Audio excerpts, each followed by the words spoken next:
এটিতে একবার আপনারা নুন আর টুথপেস্ট যদি লাগিয়ে নিতে পারেন তাহলে আপনারা চমকে যাবেন, হাজার হাজার টাকা বাঁচবে। এর মধ্যে কখনো আপনারা নারকেল তেলের ব্যবহার করে দেখেছেন? অবশ্যই করুন, চমকে যাবেন। সিঙ্কের মধ্যে অবশ্যই আপনারা লঙ্কার গুঁড়োর ব্যবহার করুন, তাহলে দেখবেন ম্যাজিকটা। এতে যে এই ধরনের পাতলা কম্বলগুলো থাকে না, শীতকাল শেষ হয়ে গেলে সমস্যাটা কি হয়, এই কম্বলগুলোকে আমরা কোথায় রাখবো সমস্যার মধ্যে পড়ে যাই। তাই এই ধরনের কম্বলগুলো অনেক সময় দেখা যায় আমরা বিছানায় রেখে দিই। তা বিছানায় রাখলেও আমাদের কম্বলগুলো ধুলো ময়লা পড়ে কিন্তু নোংরা হয়ে যায়। তাই কম্বলগুলোর সহজ একটি টিপস আপনাদের সঙ্গে শেয়ার করছি। এতে কম্বলগুলো নোংরা হবে না আর ব্যবহারও করতে পারবেন। এইভাবে কম্বলটাকে সরু করে ভাঁজ করে নিতে হবে, যতটা সরু করে ভাঁজ করা সম্ভব। আমাদের বাড়িতে এই ধরনের অনেক পুরনো নাইটি কিন্তু থাকেই। এখানে আমি একটি পুরনো নাইটি নিয়ে নিয়েছি। দেখুন, এই ধরনের পুরনো নাইটি নিয়ে নিয়েছি। নাইটিটাকে এইভাবে আমি বিছিয়ে নিলাম। নাইটির এই যে গলার অংশটা দেখুন আমি এখানে ভাঁজ করে নিয়েছি যাতে বোঝা না যায়। এইভাবে ভাঁজ করে নিতে হবে। তারপর আমরা কি করব, এই যে আমাদের এখানে যে কম্বলটা আছে, কম্বলটাকে আমরা এইভাবে নাইটির মধ্যে রেখে ধীরে ধীরে দেখুন এইভাবে গুটিয়ে নিচ্ছি। এই যে এইভাবে গুটিয়ে নেওয়ার পর এই যে দু সাইড আছে না, দু সাইডকে কি করব, এইভাবে ধরে নেব। এইভাবে ধরে নিয়ে একটি গার্ডার নিয়ে নেব আর গার্ডারটাকে এইভাবে আমরা লাগিয়ে দেব আর এটাকে এইভাবে ছড়িয়ে দেব, তাহলে ফুলের মতো হয়ে যাবে। ঠিক একইভাবে আমরা আরও একটি যে দিক আছে সেই দিকটায়ও এইভাবে ধরে নিচ্ছি। তারপর এখানে একটি গার্ডার নিয়ে নিয়েছি, গার্ডারটাকে এইভাবে দেখুন লাগিয়ে নিচ্ছি। এবারও এটাকে আমরা এইভাবে ছড়িয়ে দিলাম। দেখুন কত সুন্দর একটি কোলবালিশ হয়ে গেল, তাই না? আপনারা সোফাতে ব্যবহার করতে পারেন, বিছানায় ব্যবহার করতে পারেন। ভেতরের কম্বলটাও ধুলো ময়লা লাগবে না আর কম্বলটাও ব্যবহার হয়ে যাবে, পরিষ্কার পরিচ্ছন্ন থাকবে, পুরনো নাইটিটাও ইউজ হয়ে যাবে। ভালো লাগলে ট্রাই করে। আমাদের বাড়িতে যে এই ধরনের রেজারগুলো আমরা ব্যবহার করা হয় দাড়ি কাটার জন্য, গোঁফ কাটার জন্য, কিন্তু এই ধরনের রেজারের যখন ধার চলে যায় ব্লেডটার আর কোনো কাজে ব্যবহার করা হয় না, ব্লেডটাকে আমরা ফেলে দিয়ে নতুন ব্লেড লাগাই। কিন্তু এই ধরনের ব্লেডগুলোকে আমরা কাজে লাগাতে পারি। কি কাজে? এই দেখুন আমাদের সমস্যাটা কি হয়, যখন আমরা সেলোটেপটা মাথা খুঁজতে যাই অনেকটা সময় লেগে যায়। আরও একটি সমস্যা, সেলোটেপ কাটার জন্য আমাদের কাঁচির প্রয়োজন হয়। তাই কাঁচিরও কোনো রকম প্রয়োজন হবে না সেলোটেপ কাটার জন্য, আর সেলোটেপের মাথাও খুঁজে পেতে অসুবিধা হবে না। কি করবেন, এই যে পুরনো যে ব্লেডটা আছে সেটাকে দিয়েই এইভাবে আপনারা কভার করে রাখবেন। তাহলে কি হবে, সেলোটেপের মাথাটা খুব সহজেই খুঁজে পাওয়া যাবে। আর যখন আপনাদের সেলোটেপ কাটার প্রয়োজন তখন আমরা কি করব, যখন সেলোটেপ আমাদের কাটার প্রয়োজন হবে, এই দেখুন যতটা প্রয়োজন সেই হিসাবে আপনারা সেলোটেপটাকে ধরে নিন। ধরে নেওয়ার পর এইভাবে ধরবেন, ধরে আপনারা এইভাবে একটু টান দেবেন। দেখুন কত সহজে আমরা সেলোটেপটাকে কেটে নিতে পারলাম, কাঁচির প্রয়োজন পড়ল না। তাই পুরনো এই ধরনের যদি থাকে আপনাদের বাড়িতে রেজারের ব্লেড, ফেলবেন না, এইভাবে রেখে দিন। আমাদের বাড়িতে যে এই ধরনের প্যান্টগুলো থাকে না, জিন্সের প্যান্ট, যখন আমরা কোথাও ঘুরতে যাই এই ধরনের প্যান্টগুলোকে সঙ্গে করে নিয়ে যাই। কিন্তু সমস্যাটা কি হয় জানেন, প্যান্টগুলোকে যতই আমরা সুন্দর করে ভাঁজ করি না কেন অনেকটা জায়গা এইভাবে লেগে যায়, সেই সঙ্গে প্যানের ভাঁজ এলোমেলো হয়ে যায়। তাই ছোট্ট একটি কাজ করলেই আপনাদের প্যান্টের ভাঁজ আর কখনোই এলোমেলো হবে না। এইভাবে প্যান্টটাকে ভাঁজ করে নিন। একটি পা দেখুন আমি কিভাবে ভাঁজ করছি, একটি পা এইভাবে দিয়ে দেব। এই যে ঠিক এইভাবে আমাদের ভাঁজ করতে হবে। তারপর প্যান্টটার কোমরের যে অংশটা আছে, কোমরের অংশ থেকে এইভাবে একদম ছোট ছোট করে, মানে যতটা ছোট ছোট মানে সরু করে নেওয়া যায় ততটাই সরু করে এইভাবে প্যান্টটাকে আপনারা গুটিয়ে নিন। দেখুন গুটিয়ে নিলাম প্যান্টটাকে। এবার আমরা কি করব, এই যে যেটাকে আমরা একটু বাঁকা করে দিয়েছিলাম, সেই পাটার মধ্যে এইভাবে আমাদের প্যানটাকে ঢুকিয়ে নিতে হবে। দেখুন, এইভাবে যদি আমরা ভাঁজ করে নিয়ে যাই কোথাও, জায়গাও কম লাগবে, অল্প জায়গার মধ্যে অনেকগুলো প্যান্ট নিয়ে যেতে পারবো, নোংরাও হবে না। ভালো লাগলে ট্রাই করবেন। একটি পাত্র আমি নিয়ে নিয়েছি, পাত্রের মধ্যে আমি নিয়ে নিচ্ছি বেশ কিছুটা পরিমাণ জল। এবার এই জলের মধ্যে আমরা কিছু জিনিস ব্যবহার করব। এখানে আমি জলের মধ্যে দিয়ে দিচ্ছি 1 চামচ পরিমাণ মতো বেসন। বেশি দেওয়ার দরকার নেই, 1 চামচ দিলেই কিন্তু হয়ে যাবে। সেই সঙ্গে দিয়ে দিচ্ছি 1 চামচ পরিমাণ মতো খাবার সোডা।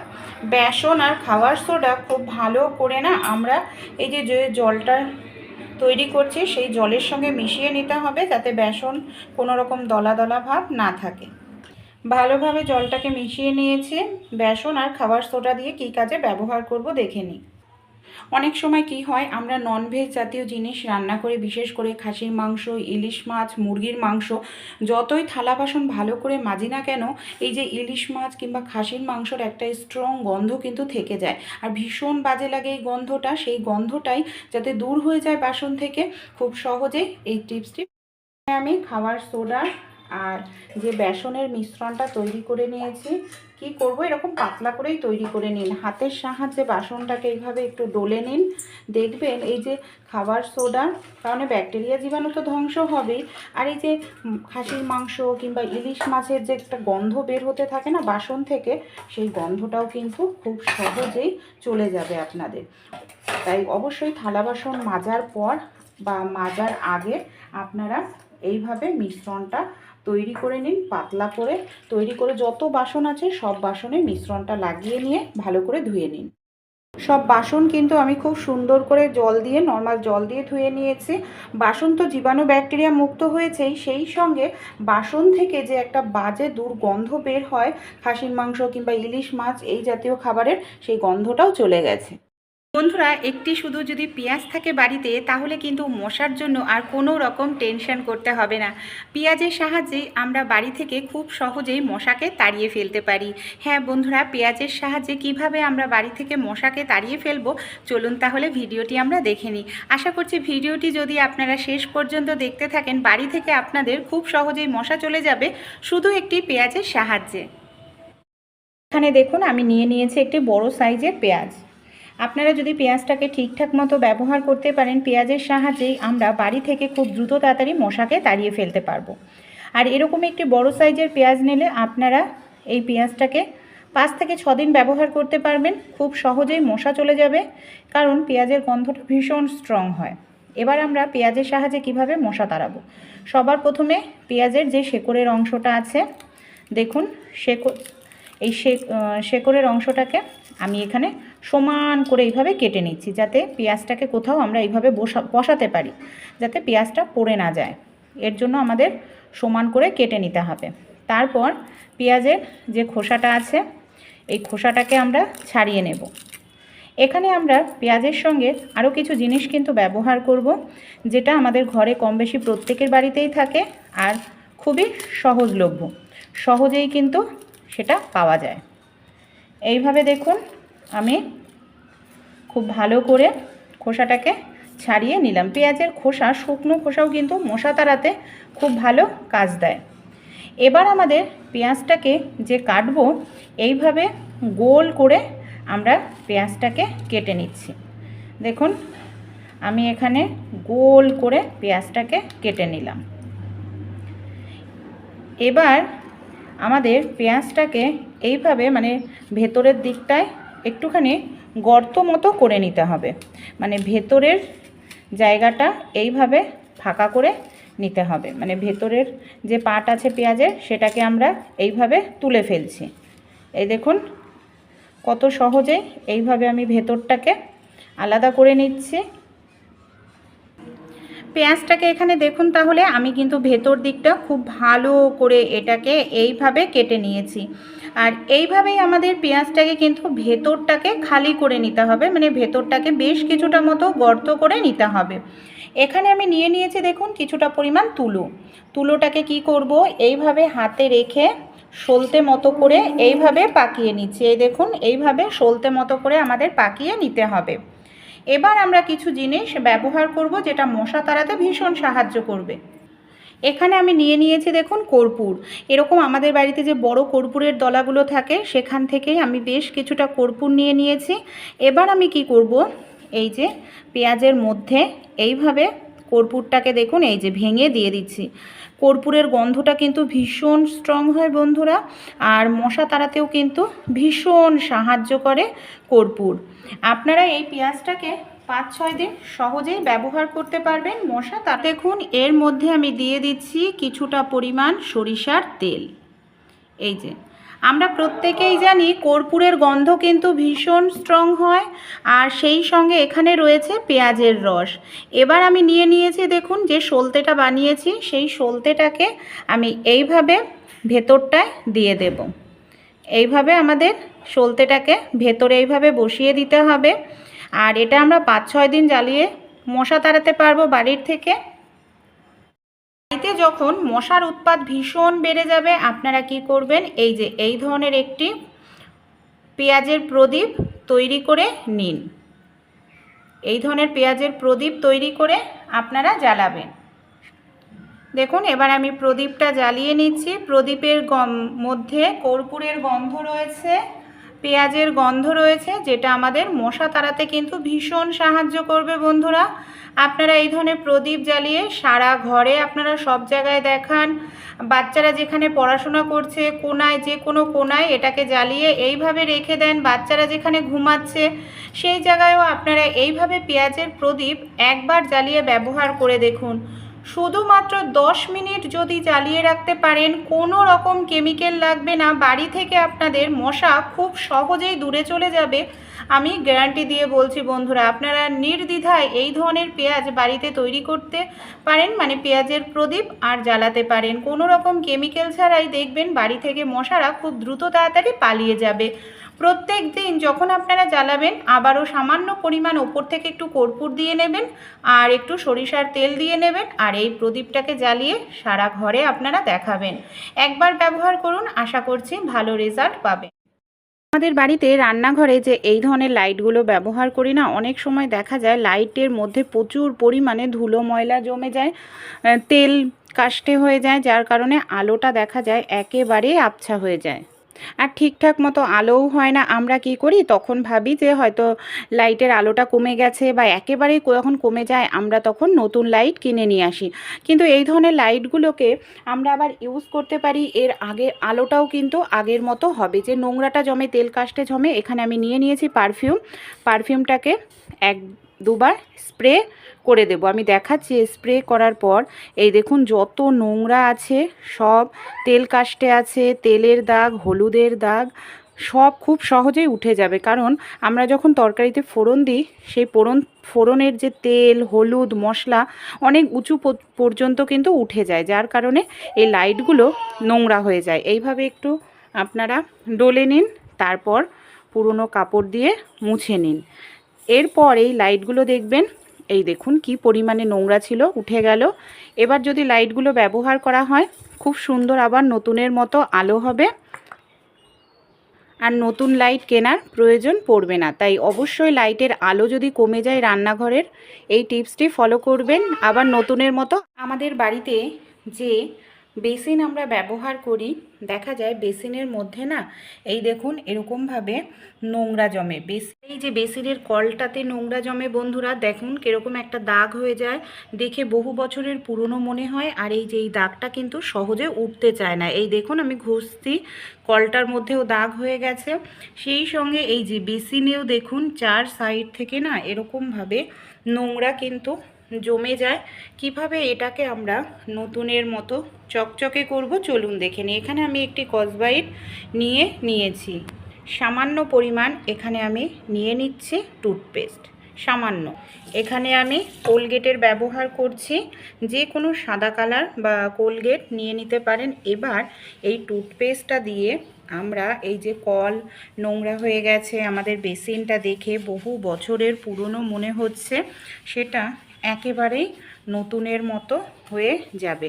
আমি এই বেসিনটাকে এইভাবে দেখুন ডলে নিচ্ছি, তারপর কয়েক সেকেন্ডের ব্যাপার একদম নতুনের মতো চকচকে হয়ে যাবে আমাদের বেসিন। ভালো করে আমি এইভাবে ডলে নিয়েছি। এবার আমি জল দিয়ে আপনাদের ধুয়েও দেখাবো যে কতটা সুন্দর পরিষ্কার হলো। জল দিয়ে ধোয়ার পর ফাইনাল রেজাল্টটা একটু দেখুন। একেবারে মনে হচ্ছে যেন এটা আমাদের নতুন বেসিন। কি সুন্দর চকচকে হয়ে গেছে, কলেও কোনো দাগ নেই, দেখুন বেসিনেও কোনো দাগ নেই। ভালো লাগলে টিপসটি আপনারাও ফলো করবেন। বাড়িতে যে বটিগুলো থাকে, আমরা প্রত্যেক দিন সবজি মাছ কেটে থাকি, দেখা যায় এই যে বটিগুলো না, বটিগুলোর মধ্যে জং ধরে যায়, এমনকি বটির ধার চলে যায়। আমরা ধার দিয়ে আনতে গেলে অনেকটা টাকা পয়সায় খরচা হয়। কিভাবে আমরা ঘরোয়া উপায়ে বটির জং দূর করে ধার করিয়ে নিতে পারবো খুব সহজে, একদম নতুনের মতো পরিষ্কার হয়ে যাবে। চলুন দেখে নিই। সবার প্রথমে এখানে আমি নুন নিয়ে নিয়েছি। বটির মধ্যে দেখুন এইভাবে আমি নুনটাকে লাগিয়ে দিলাম। এবার আমি নিয়ে নিয়েছি টুথপেস্ট। বটিতে কি করব, এইভাবে বেশ কিছুটা টুথপেস্ট লাগিয়ে দেব। যে নুন আর টুথপেস্টটা আমি নিয়েছি সেটাকে বটির গায়ে এইভাবেই দেখুন খুব ভালো করে লাগিয়ে নিচ্ছি। এই যে নুন আর টুথপেস্টটা। এবার আমাদের বাড়িতে যে এই ধরনের স্কচব্রাইট থাকে, নর্মাল বাসন মাজার স্কচব্রাইট দিয়ে এইভাবে নুন একটু শুকনো যেন থাকে স্কচব্রাইটটা, তাহলে ভালো হবে। কিছু সময়ের জন্য এবার এইভাবে ডলে নেব। এইভাবেই দেখুন আমি এখানে কিছু সময় একটু ডলে নিলাম। আমি আপনাদের এক সাইড পরিষ্কার করে দেখাচ্ছি পার্থক্যটা বোঝানোর জন্য। এই দেখুন কি পরিমাণে জং উঠেছে। কয়েক সেকেন্ড একটু আমরা ঘষে নিয়েছি। এবার আমি কাপড় দিয়ে মুছে নিচ্ছি। দেখুন যে বটিটা জংয়ের কারণে একেবারে কালো হয়ে গেছিল, সেটা কত সুন্দর পরিষ্কার হলো। সেই সঙ্গে নুন এখানে স্ক্রাবের কাজ করেছে, বটির ধারও কিন্তু ফিরে আসে। এই দেখুন, আপনারা মাসে একদিন 15 দিনে একদিন এই টিপসটি ফলো করতে পারেন। যে সাইড আমি পরিষ্কার করিনি সেই সাইডটা দেখুন পুরো কালো রয়েছে। এই সাইডও আমি এইভাবেই পরিষ্কার করব পার্থক্য বোঝানোর জন্য। আমি এক সাইড আপনাদের পরিষ্কার করে দেখালাম। আপনারাও এই টিপসটি ফলো করে দেখতে পারেন। এখানে আমি সবার প্রথমে ছোট একটি পাত্র নিয়ে নিয়েছি। পাত্রের মধ্যে এখানে আমি নিয়ে নিচ্ছি 1 চামচ পরিমাণ মতো খাবার সোডা। আমাদের প্রত্যেকের বাড়িতেই কিন্তু খাবার সোডা থাকে। 1 চামচ খাবার সোডার সঙ্গে এখানে আমি দিয়ে দিচ্ছি 1/2 চামচ পরিমাণ মতো লঙ্কার গুঁড়ো। খাবার সোডা আর লঙ্কার গুঁড়োটাকে খুব ভালো করে আমরা এটাকে এইভাবে মিশিয়ে নেব। আর এটাকে কোথায় কি কাজে ব্যবহার করব চলুন দেখে নিই। আপনারা চাইলে কোনো কৌটোর মধ্যে ভরেও কিন্তু রেখে দিতে পারেন মিশ্রণ। কি হয়, এই যে বেসিনের যে ছিদ্র বা সিঙ্কের ছিদ্র দিয়ে দেখা যায় ছোট ছোট পোকামাকড় আমাদের রান্নাঘরে ডাইনিং রুমে এসে রুমটাকে নোংরা করে দেয়। ছোটো ছোটো আরশোলা ড্রেনের পোকামাকড় সেটা পাইপ দিয়ে বেয়ে বেয়ে রাত্রিবেলায় অন্ধকার থাকে, এর জন্য রাত্রিবেলায় বেশি আসে। তাই কি করব, আমরা যে এই যে লঙ্কার গুঁড়ো আর খাবার সোডার মিশ্রণটা নিলাম, এটাকে কি করব, বেসিন বা সিঙ্কের যে মুখটা আছে সেই জায়গাটায় এইভাবে আমরা দিয়ে দেব। তারপর পুরনো কোনো কাপ দিয়ে এইভাবে রাত্রিবেলায় ঢেকে রাখবো। এতে দেখবেন কোনো রকম পোকামাকড় আসবে না, আপনাদের রান্নাঘর এমনকি বেসিন সিঙ্ক পরিষ্কার থাকবে। বা সিঙ্কের কল আমরা তো সুন্দর করে পরিষ্কার করলাম, তারপরেও দেখা যায় না দাগ হয়ে যায় 1-2 বার হাত মুখ ধুলেই। তা কিভাবে ইউজ করলে এটা আমাদের রোজ রোজ পরিষ্কার করতে হবে না আর এরকমই সুন্দর চকচকে থাকবে, সহজে দাগ হবে না। এর জন্য ছোট্ট আমাদের একটি কাজ কিন্তু অবশ্যই করতে হবে। আমাদের বাড়িতে যে নারকেল তেল থাকে, সামান্য পরিমাণ নারকেল তেল দিয়ে দেব, বেশি নয়। দেখুন আমি এখানে 2 ফোঁটা নারকেল তেল এইভাবে নিয়ে নিয়েছি। নারকেল তেলটা লাগিয়ে কি করব, কোনো কাপড় দিয়ে ভালো করে এইভাবে মুছে নেব। এর ফলে কি হবে, কলটার মধ্যে তেলের একটি লেয়ার থাকবে, যার কারণে সহজেই জলের দাগ হবে না।